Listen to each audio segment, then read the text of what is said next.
শেষমেশ বৈভব সূর্যবংশী ইন্ডিয়া টিমে তাহলে চান্স পেল। ইন্ডিয়ার যে জাতীয় দল, মেন যে স্কোয়াড, সেখানে ইন্ডিয়া টিমে চান্স পেল বৈভব সূর্যবংশী। মানে শুনে যে ভাই কি খুশি লাগছে, মানে তোমাদের বলে বোঝাতে পারবো না। মানে শ্রেয়াস আয়ার কিছু কিছু, এই যে ইন্ডিয়ার যে স্কোয়াড যে ঘোষণা হলো, তার মধ্যে কিছু কিছু জিনিস নেগেটিভ আছে এবং কিছু কিছু জিনিস অবশ্যই পজিটিভ আছে। সেটা নিয়ে আজকে আলোচনা করব। শ্রেয়াস আয়ার নতুন ক্যাপ্টেন হলো টি-20-র, যে ইন্ডিয়ার যে টি-20 এবার খেলবে, সেটা টি-20 আয়ারল্যান্ডের সাথে হবে এবং ইংল্যান্ডের সাথে হবে, এবং পরবর্তী যে টি-20 বিশ্বকাপ হবে সেখানে শ্রেয়াস আয়ারকে নতুন ক্যাপ্টেন হিসেবে ঘোষণা করা হলো। এবং ভাইস ক্যাপ্টেন, মানে ইন্ডিয়ার সাথে আয়ারল্যান্ডে যে খেলা হবে সেখানে ভাইস ক্যাপ্টেন হবে হচ্ছে তিলক বর্মা।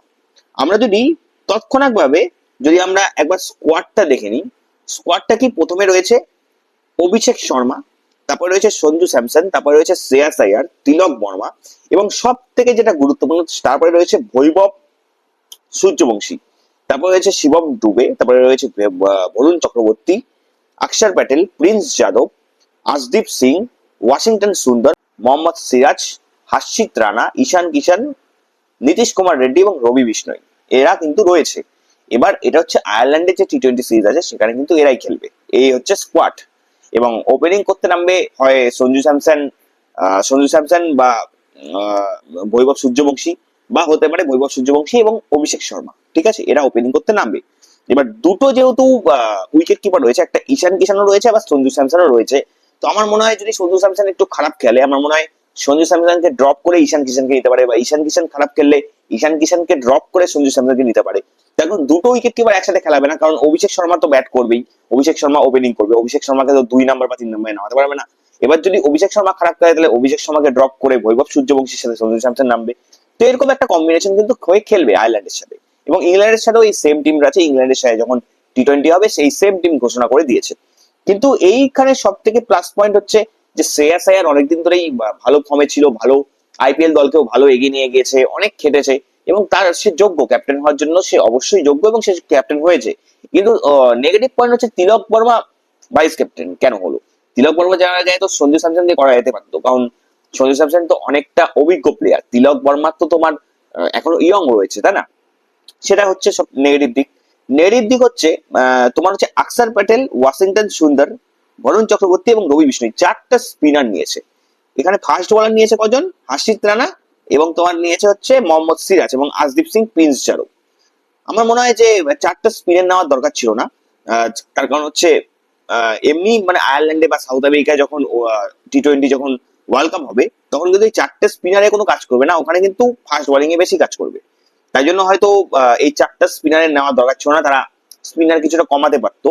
যেমন কুনাল পান্ডিয়া, নেগেটিভ পয়েন্ট, কুনাল পান্ডিয়া হচ্ছে ভালো, কিন্তু আইপিএল এ বল করেছে, প্রত্যেকটা ম্যাচে কুনাল পান্ডিয়া ভালো বল করেছে, কিন্তু কুনাল পান্ডিয়া কিন্তু স্পিনার হিসেবে টিমের জায়গা পায়নি, তার জায়গায় পেয়েছে ওয়াশিংটন সুন্দর। কুনাল পান্ডিয়া এবং ওয়াশিংটন সুন্দর সেমই খেলে, দুজনই ভালো ব্যাট করতে পারে, ভালো ব্যাট করে। কুনাল পান্ডিয়াও আরসিবির হয়ে ভালো ব্যাট করেছে, ওয়াশিংটন সুন্দরও ভালো ব্যাট করেছে, কিন্তু কুনাল পান্ডিয়া কিন্তু চান্সটা একটা ডিজার্ভ করতো, কুনাল পান্ডিয়া কিন্তু সেটা পারলো না। ঠিক আছে, মানে বিসিসিআই যে টিম আছে সিলেকশনে, জানি না কি হয়েছে যে কুনাল পান্ডিয়াকে নিও না।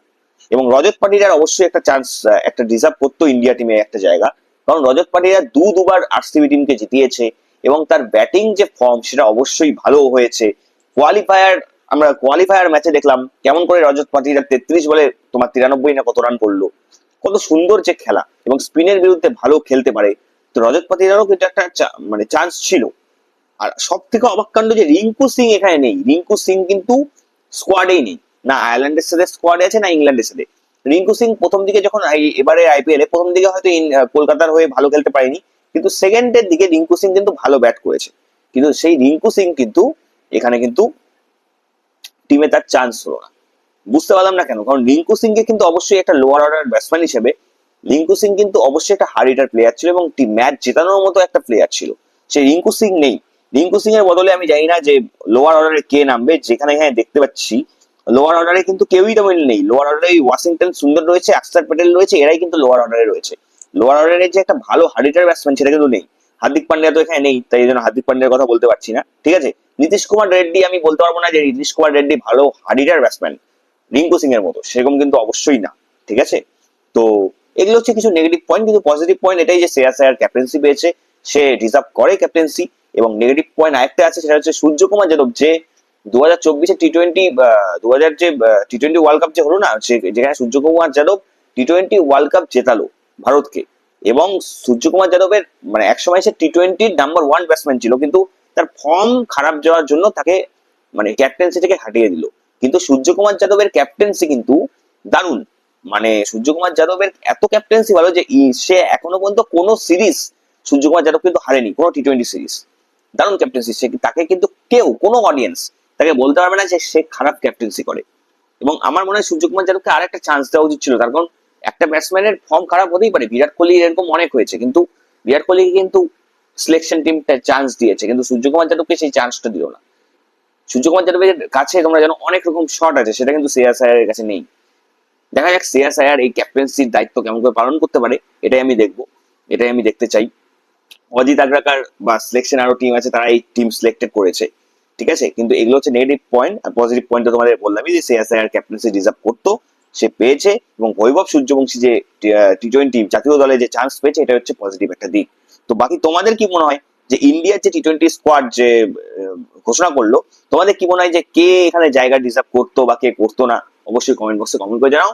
আবার দেখা হচ্ছে তোমার সাথে নেক্সট ভিডিওতে।